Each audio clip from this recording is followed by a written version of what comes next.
ചെയ്തിട്ട് 10 മിനിറ്റ് നമുക്കൊന്ന് മൂടി വയ്ക്കാം.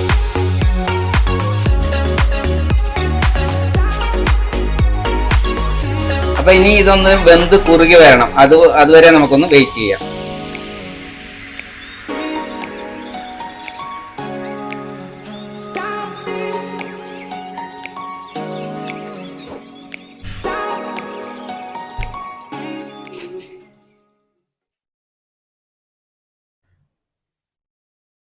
ഇനി നമുക്ക് കുറച്ച് മിൽക്ക് മെയ്ഡ് ചേർത്ത് കൊടുക്കാം.